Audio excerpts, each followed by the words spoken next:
On the tennis court, as in life, what you see isn't always what you get. It's not all about the outside. It's what's on the inside that's really important and really valuable. Take it from Roger Crawford, whose tennis game is more than meets the eye.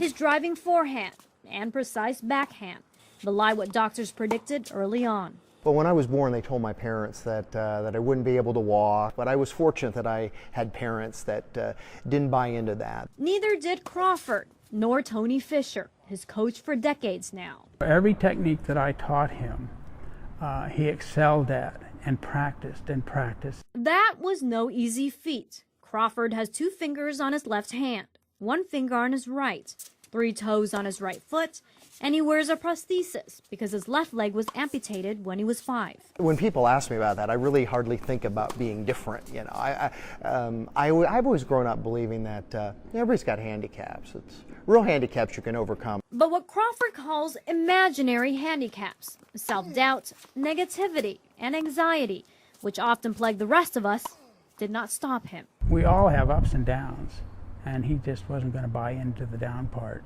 Even learning how to tie his own shoes took Crawford longer than getting a healthy sense of humor. It took me 16 years.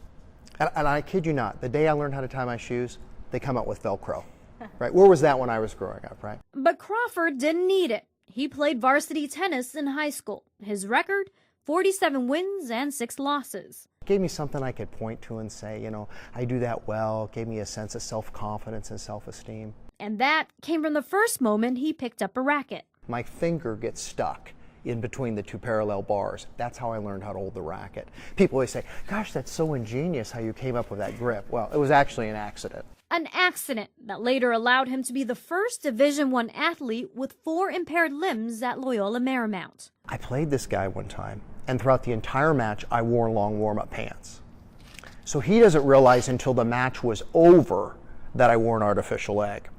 I can tell you this, he took the loss a lot harder then. And now to be honored at the highest level of tennis. I think what holds people back most often is self-imposed limitations. Oftentimes, it's right up here that we start to create some limitations in our lives, and they're not real, but oftentimes they're imagined.